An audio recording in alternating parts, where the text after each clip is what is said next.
Dovolte, aby som privítal dnešných speakerov. Za skupinu Penta je tu investičný manažer Martin Krchňavý. Dobrý deň.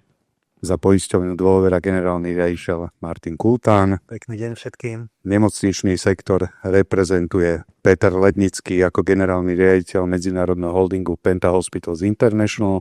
Prajem príjemný deň. A Radoslav Čuha, generálny riaditeľ Penta Hospitals Slovensko.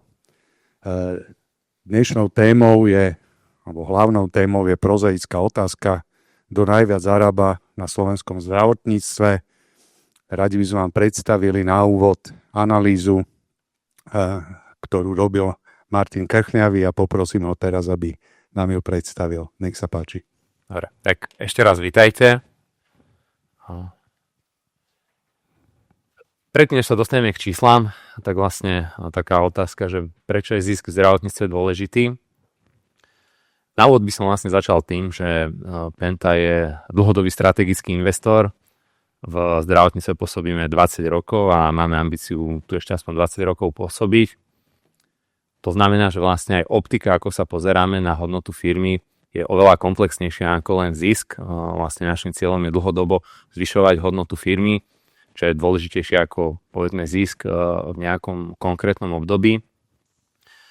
Znamená to vlastne, že v zásade sa ten proces nedá oklamať v tom dlhodobom horizonte a ak chceme byť naozaj úspešní v tom, čo robíme, tak vlastne musíme poskytovať čo najlepší produkt klientom alebo v tomto prípade pacientom čo najefektívnejšie.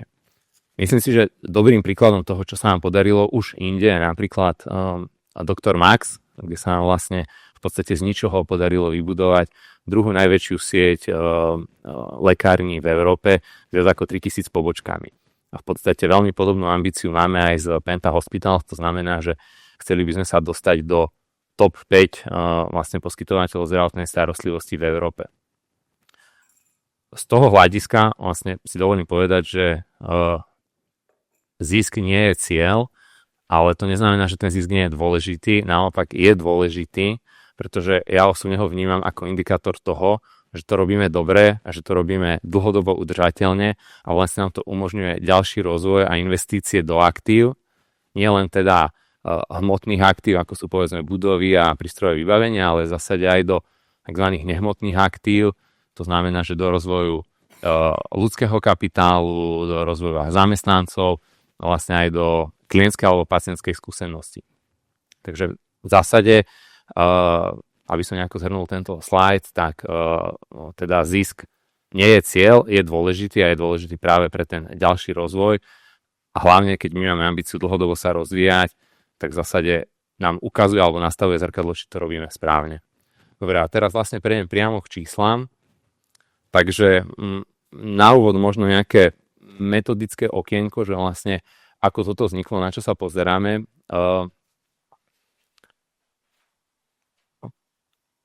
Tuto vlastne táto časť, ktorá sa týka priamo poskytovateľov, súkromných poskytovateľov zdravotnej starostlivosti, tak tá vlastne vychádza z Finstatu, jedná sa o účtovné závierky za rok 2024.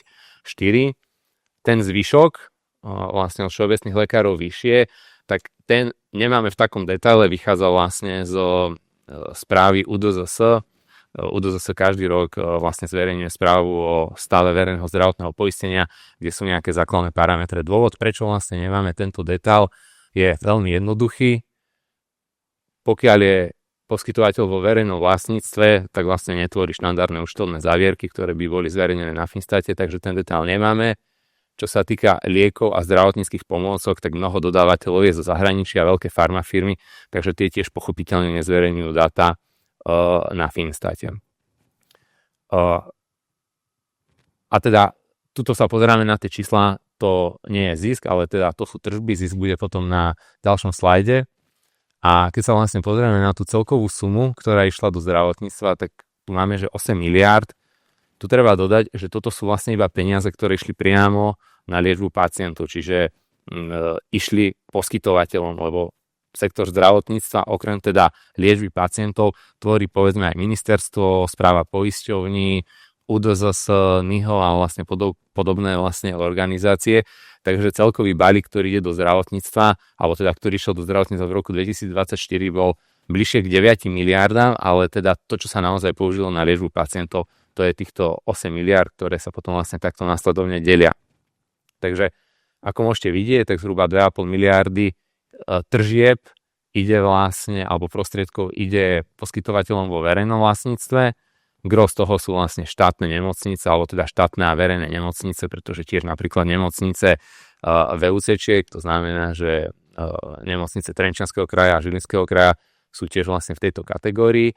A potom vlastne, ako môžete vidieť, tak v zásade mimo toho štát a verejné vlastníctvo nie je veľmi aktívny v iných segmentoch zdravotnej starostlivosti. Výnimkou sú ešte teda záchranná zdravotná služba, kde teda Košická a Bratislavská záchranka je prevádzkovaná vlastne štátnym poskytovateľom.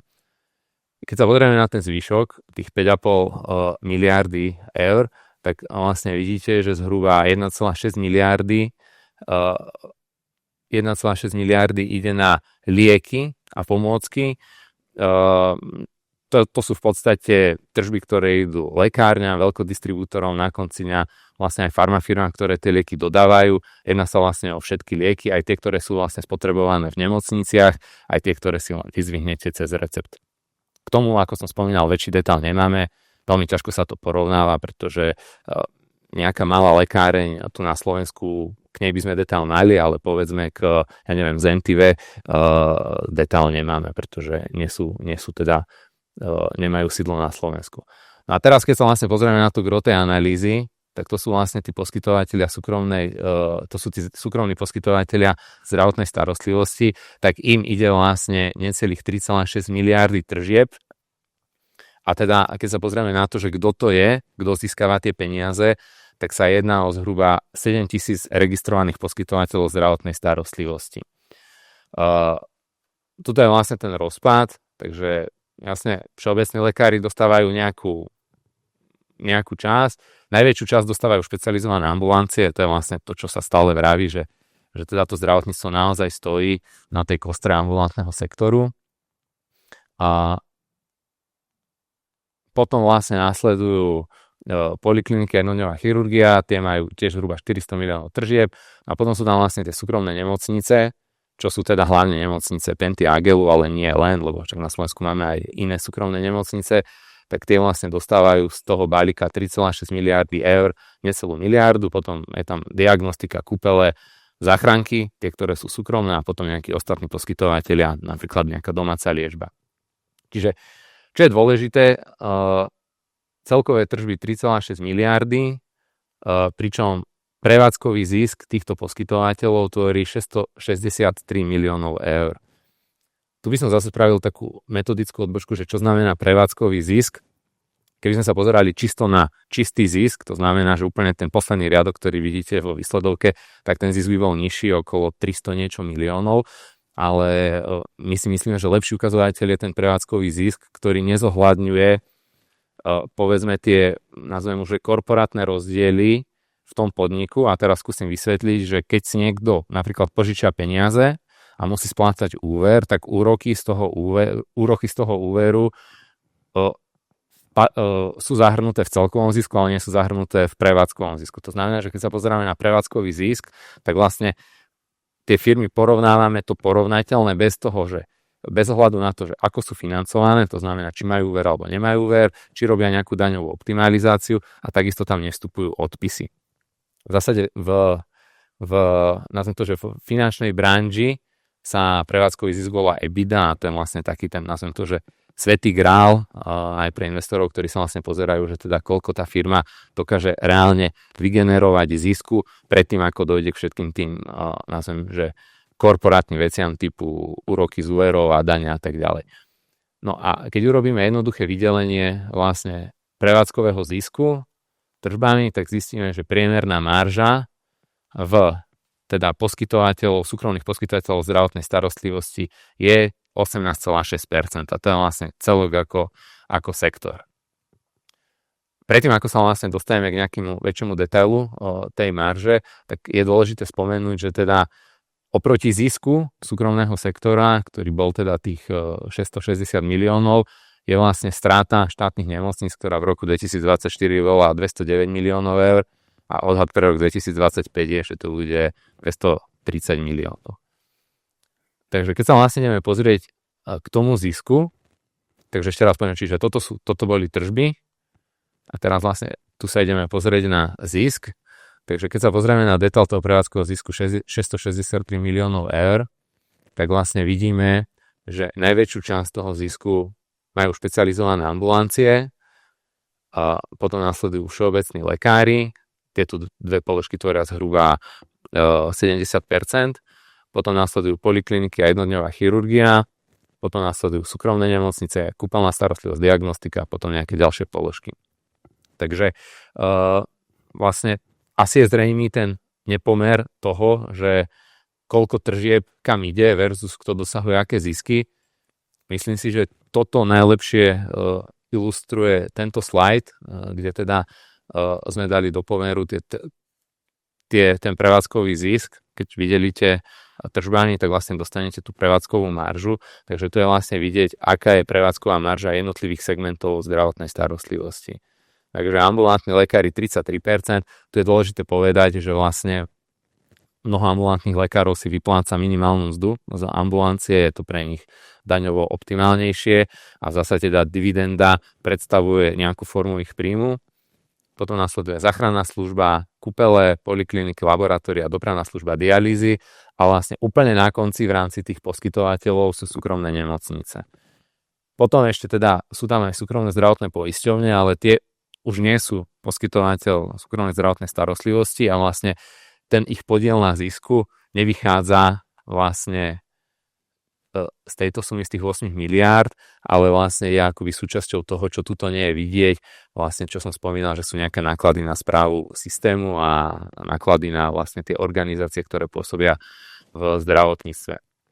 No takže toto je vlastne pohľad ziskovosti v zdravotníctve, čo je možno zaujímavé uviesť alebo teda taký paradox smutný, že teda súkromné nemocnice zrejme spomedzi všetkých tých ostatných sú kapitálovo najnáročnejšia položka, to znamená, že si vyžadujú najviac investícií a paradoxne majú vlastne najnižšiu maržu, pričom teda tá marža je pred tými investovanými investíciami, takže v zásade musia robiť najviac investícií z čo najmenšieho zisku. A teraz keď to dáme povedzme do porovnania s tou záchrannou službou, o ktorej sa stále vraví, že teda záchrannú službu máme naozaj na svetovej alebo európskej úrovni, tak ono je to pochopiteľné, pretože keď z tej prevádzky im zostane 16% zisku, tak vlastne vedia reinvestovať tie peniaze a môžu modernizovať celé to zariadenie a potom to vlastne vyzerá lepšie, ako povedzme tie nemocnice, či už sa jedná o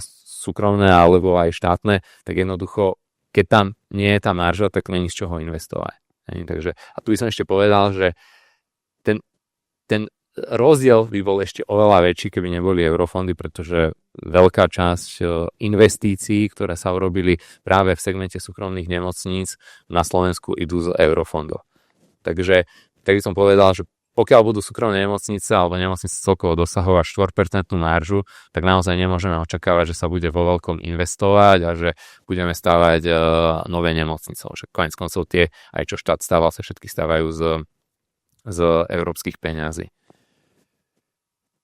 No a potom vlastne ešte som chcel vyzdvihnúť, že konkrétne porovnania, alebo teda výsek, pohľad na Agel, a teda na Pentu, ale aj na Agel v rámci teda toho pôsobenia v poskytovaní zdravotnej starostlivosti, tak vlastne z tých 8 miliárd, alebo keď sa pozrieme z tých 3,6 miliárd, čo reálne idú súkromným poskytovateľom, tak Penta má necelých 500 miliónov, čo predstavuje, teraz hlavne neviem, myslím, že nejakých 17%.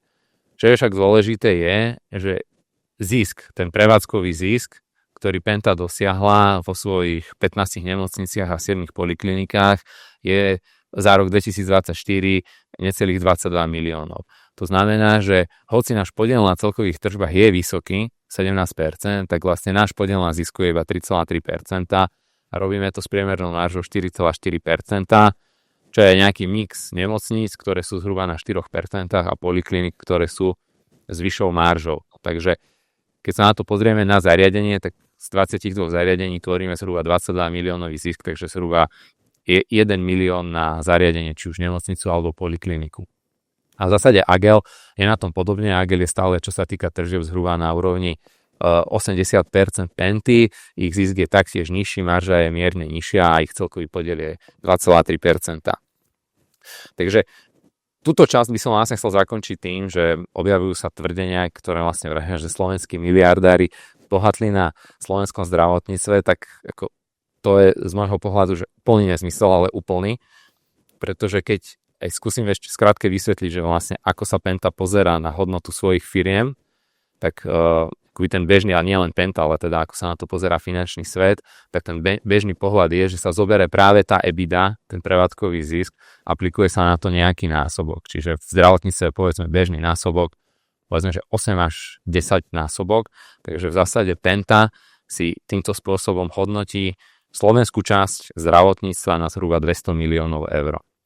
Keď si to dáme napríklad do kontextu s Českom, kde tá hodnota je napríklad 500 miliónov, tak v zásade len české zdravotníctvo, alebo teda české zdravotnícke projekty sú pre Pentu 2,5 krát hodnotnejšie ako slovenské a celková hodnota Penty presahuje 4 miliardy eur.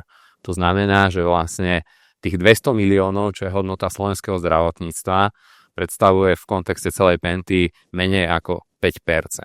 No, takže nie, naozaj Penta sa nestala multimiliardovou firmou na základe slovenského zdravotníctva, ale vlastne na základe všetkých tých projektov, ktoré robí. Takže to je za mňa asi všetko a toto sú vlastne už slajdy pre kolegu. Dobrý deň. Možno začnem takým malým metodickým úvodom, pretože to pomerne komplikovaná diskusia ku financovaniu nemocníc. Ad 1, čo vidíte pred sebou a skadiaľ pochádzajú tie dáta. Dáta sú z Úradu pre dohľad nad zdravotnou starostlivosťou. Sú za prvé 3 kvartále roku 2025, pretože Úrad pre dohľad dnes vlastne vydáva správy k financovaniu nemocníc každý kvartál. Musím to oceniť, pretože nám mimoriadne tým stúpa transparentnosť čísiel a toho, ako sa vlastne slovenské nemocnice financujú. Je tu už zároveň porovnanie prvých 3 kvartálov roku 2025 s prvými 3 kvartálmi roku 2024, to znamená, je to like for like porovnanie. Tiež samozrejme, keďže sú to čísla za 3 kvartály, oni majú už dneska pomerne veľkú výpovednú hodnotu, ale stále to nie sú celoročné dáta.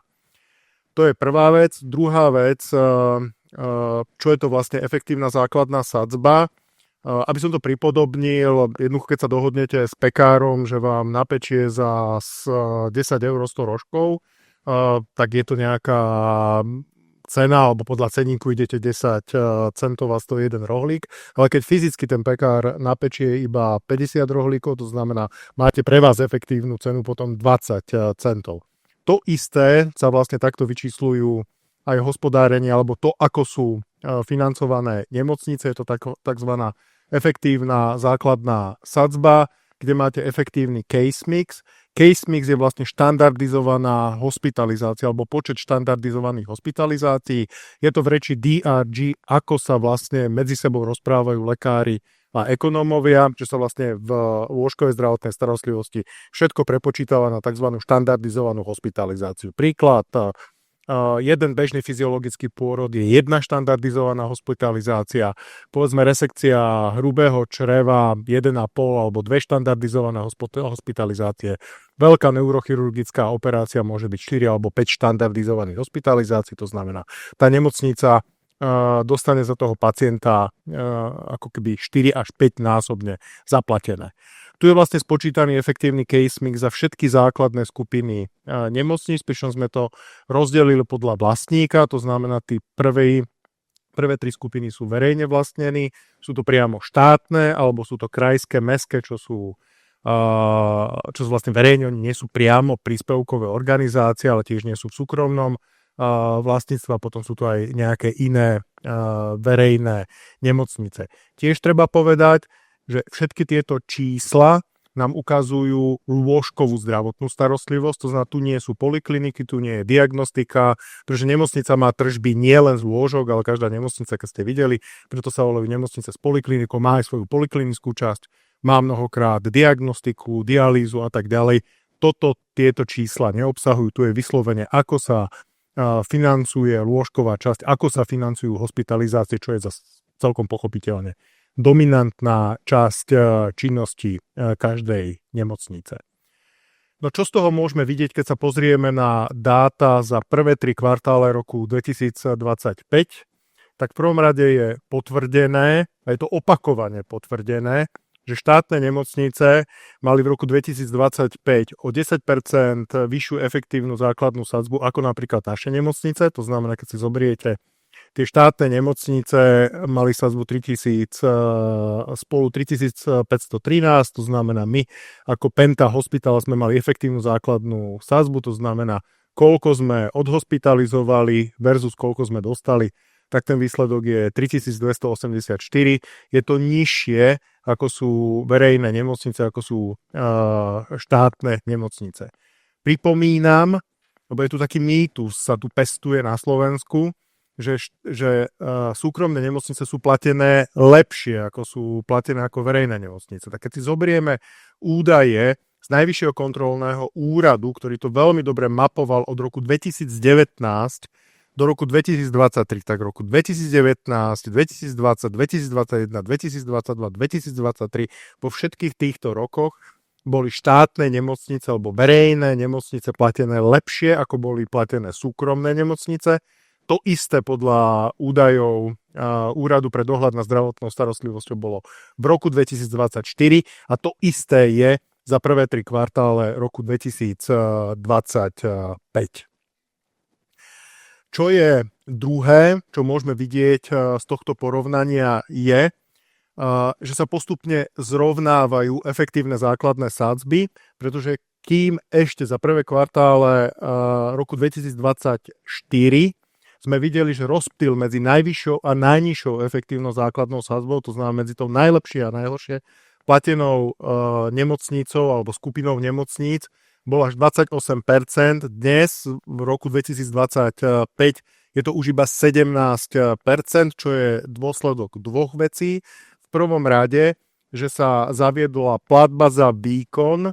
V minulom roku to bolo 15%, tohto roku je to 30%, to znamená peniaze už reálne sledujú pacienta, nie platy zdravotníkov, nie náklady, ale naozaj pacienta a to, čo tá nemocnica urobila, to je prvé a druhé, bolo podpísané minulý rok memorandum o nastavení spravodlivosti vo financovaní ústavnej zdravotnej starostlivosti, bolo to podpísané medzi ministerstvom, nemocnicami a zdravotnými poisťovňami a vidíme, že sa plní.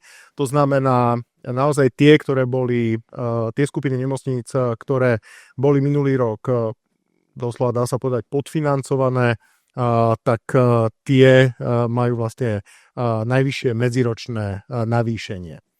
Napriek tomu však za nás môžem povedať, že tá cena, keď si to aj porovnáte, je tu 6 čísel, tých 3284 je úplne uprostred, to znamená Penta je platená priemernou sadzbou, to znamená nemáme nejaké netrhové nadštandardy v našej sieti nemocníc Penta Hospitals.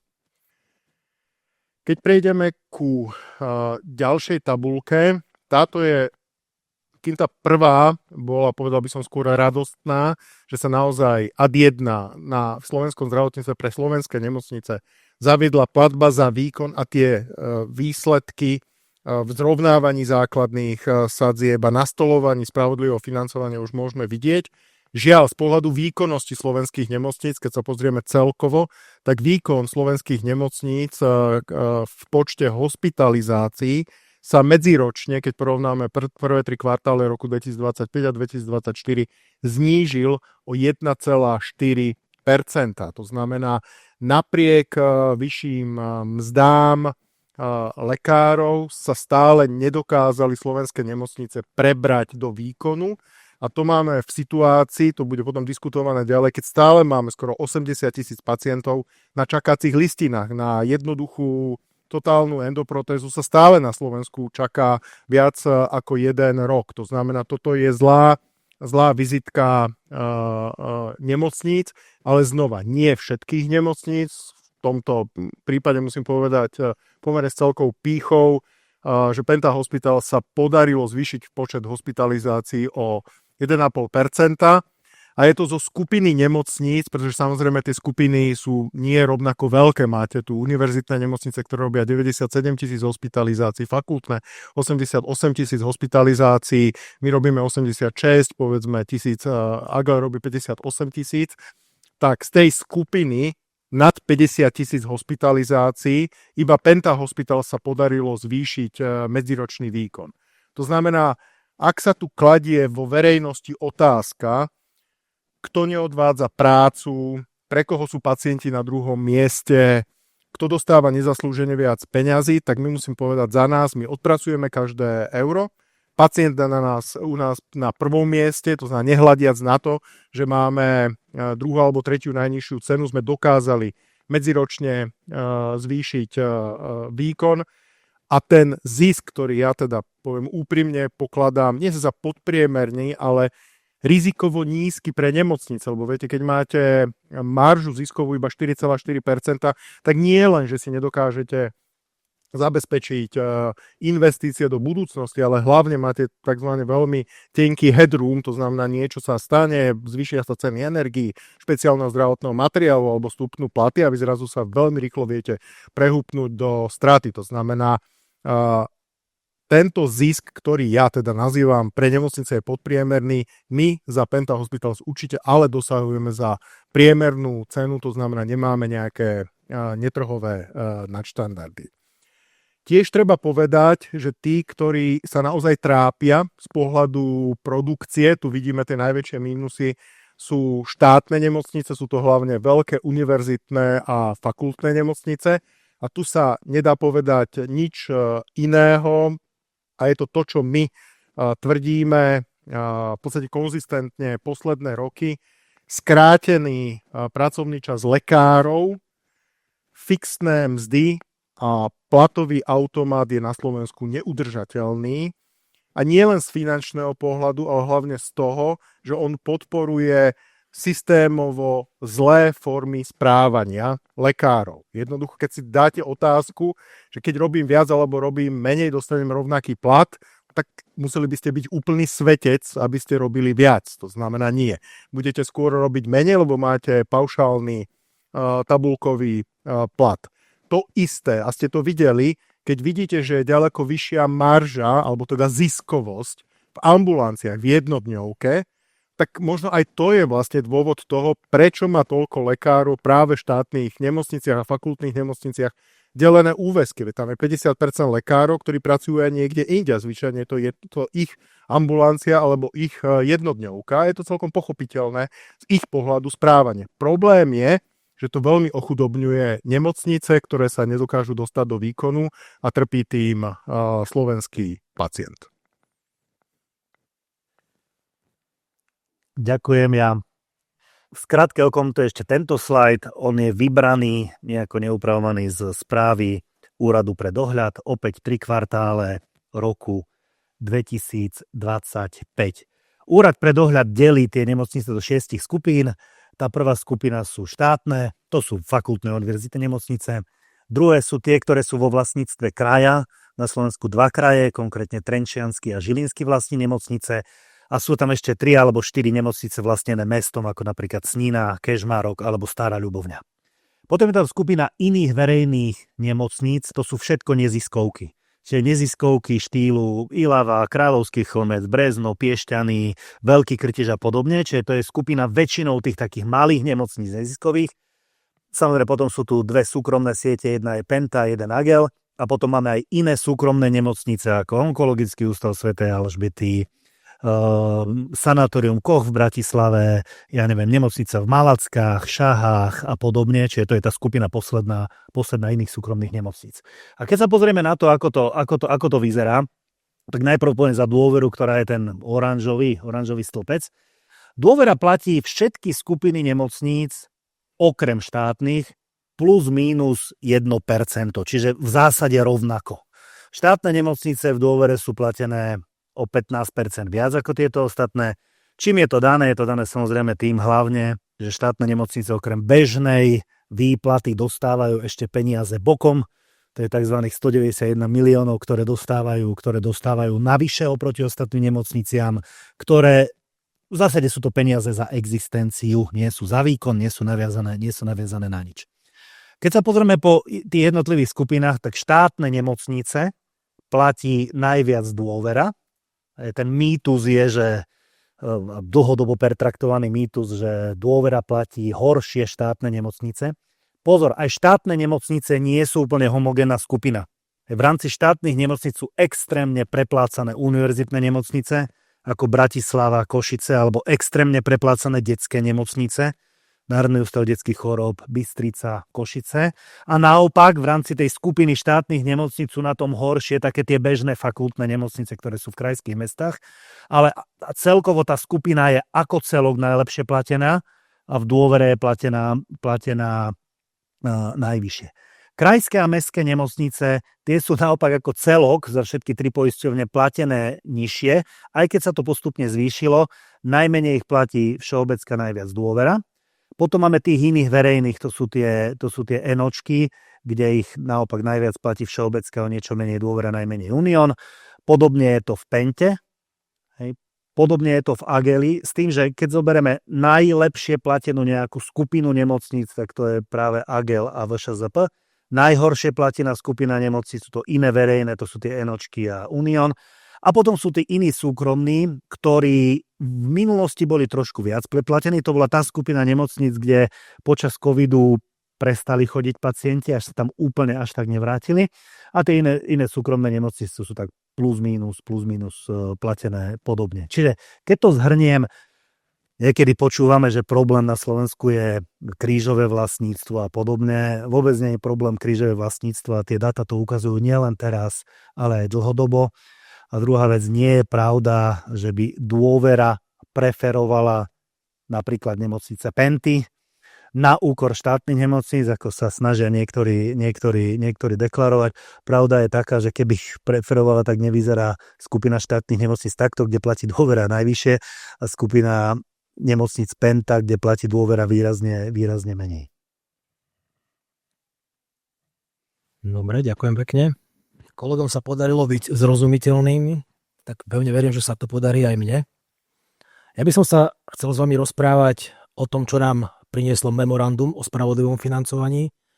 Ďalej by som naviazal na to, že vlastne aký máme pohľad na to, či odmeňovanie v roku 2026 ústavnej zdravotnej starostlivosti dokáže byť spravodlivejšie. A potom by som sa chcel s vami rozprávať aj o tom, že čo sa skrýva za tým pojmom, ktorý my v tej zdravotníckej hantírke označujeme ako nejaká produkcia. Čo všetko sa tam skrýva, keď sa pozrieme prierezovo cez jednotlivé úrovne nemocníc. Takže začal by som tým, že čo nám prinieslo memorandum o spravodlivom financovaní, memorandum o nastolení spravodlivého financovania. Za mňa potvrdilo to, čo sme už dlhodobo mali vlastne ako poskytovateľ ústavnej zdravotnej starostlivosti zakotvené v zmluvách s poisťovňou Dôvera, ktorá nás ako poskytovateľov ústavnej zdravotnej starostlivosti už dlhodobo challengeovala k tomu, že my vás chceme platiť, ale chceme vás platiť za výkon. Tak v polovici minulého roka sa memorandum docielilo to, že nastal konsenzus medzi poskytovateľmi ústavnej zdravotnej starostlivosti, poisťovňami a ministerstvom, že poďme platiť za výkon.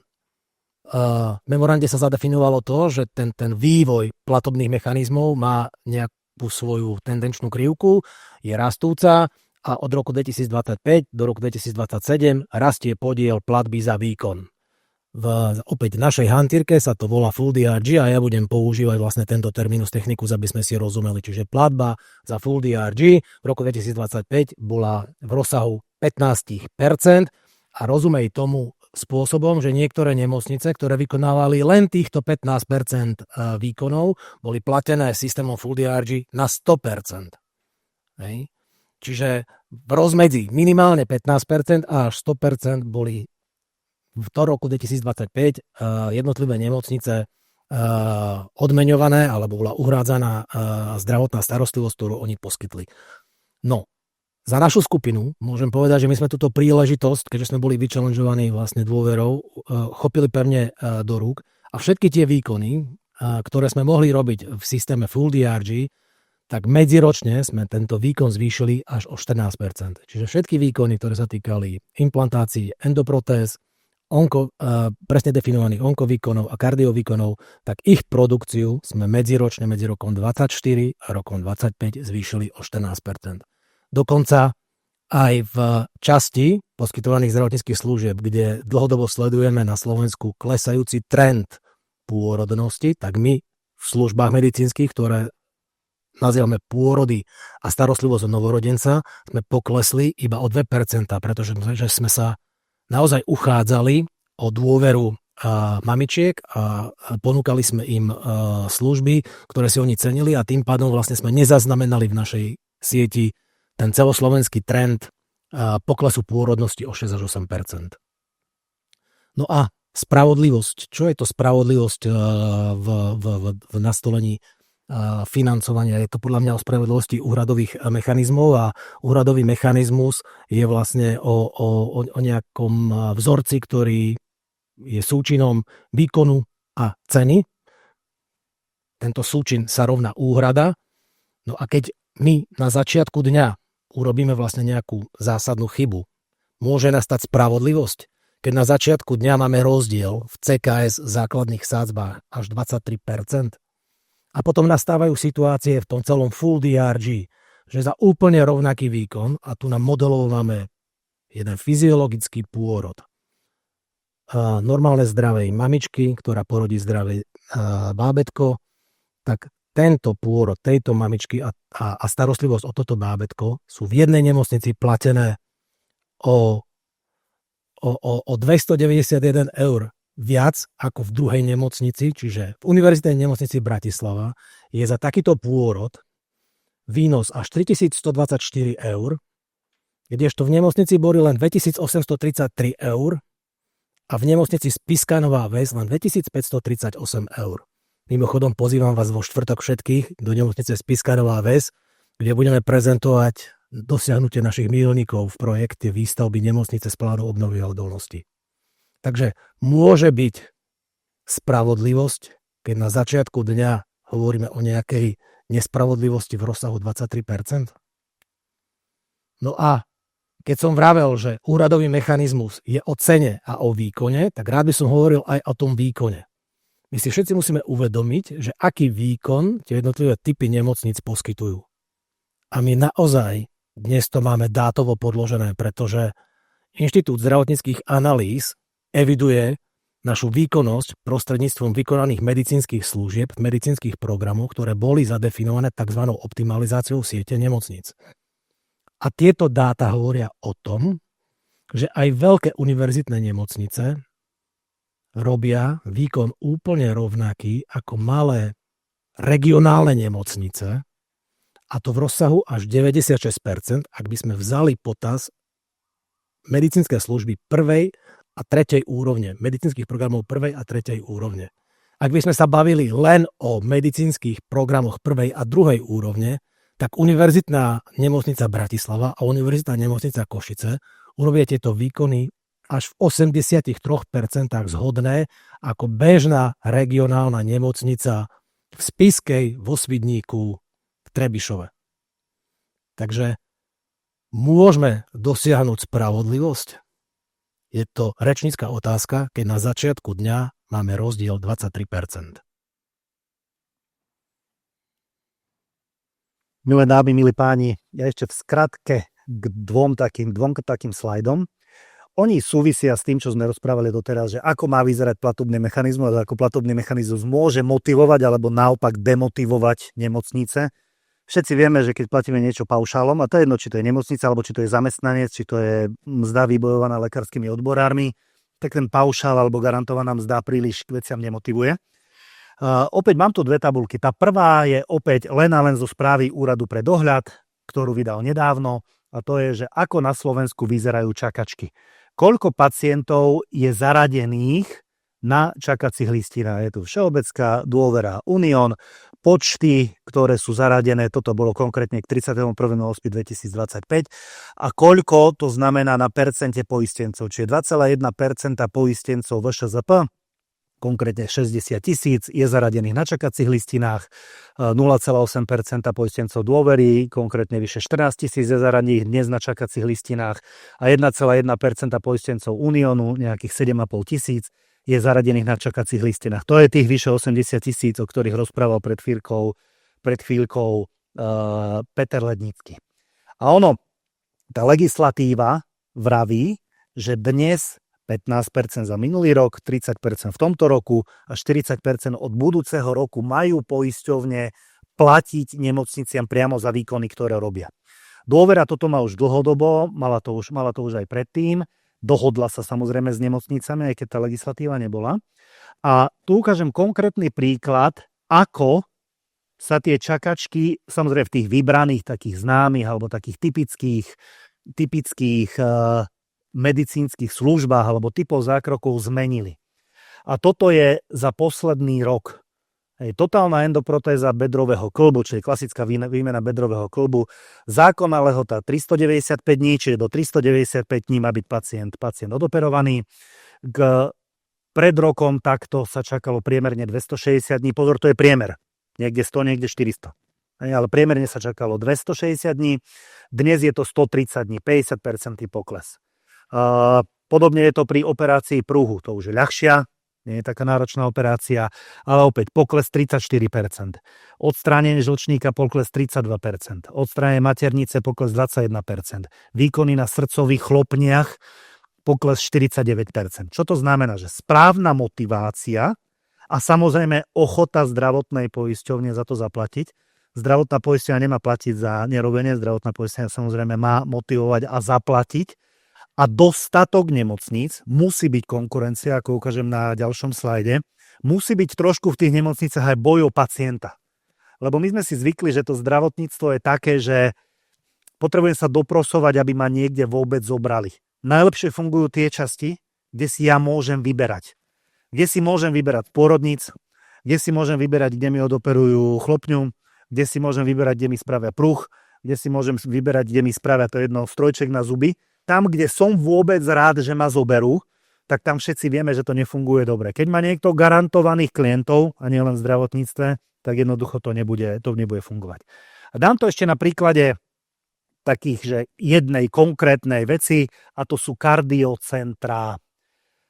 Prečo kardiocentrá? Bavili sme sa v minulosti a viackrát bolo ukázané, ako napríklad nová pôrodnica na Boroch zlepšila celkový systém starostlivosti alebo o rodičky, o mamičky, o novorodencov v Bratislave. Ako to malo dopad na, ceny, ktoré sa niekde platili a museli pacientky platiť. Ako má to nepriamy dopad, alebo aj priamy na to, že ako tí ostatní sa musia snažiť, aby to v tej nemocnici alebo v pôrodnici nevyzeralo ako, zatlasú plesni.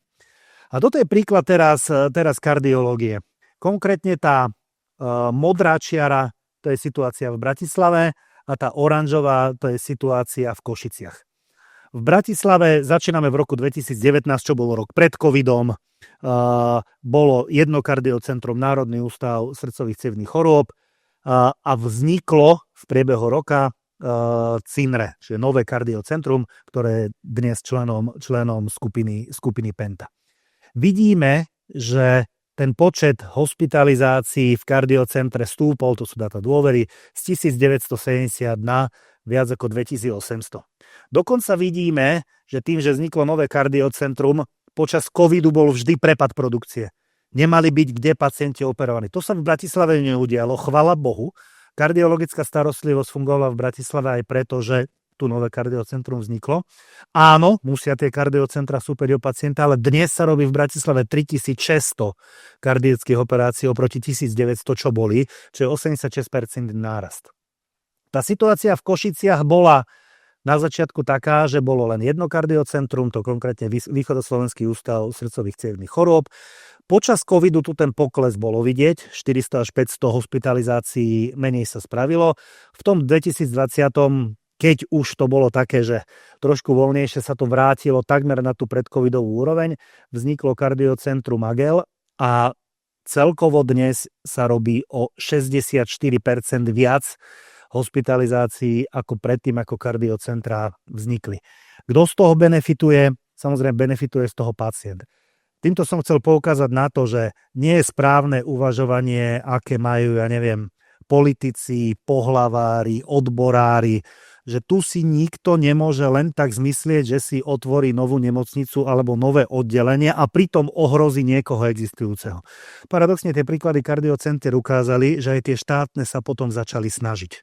Keď mali súkromnú konkurenciu, chvála Bohu, je to v prospech pacienta, ale snažiť sa začali, či je konkurencia všade, ale aj pri poskytovaní zdravotnej starostlivosti, tak to prináša efekt a ovocie. A toto bol asi posledný slajd, čiže za nás ďakujeme za pozornosť a nech sa páči akékoľvek dotazy, otázky, čokoľvek.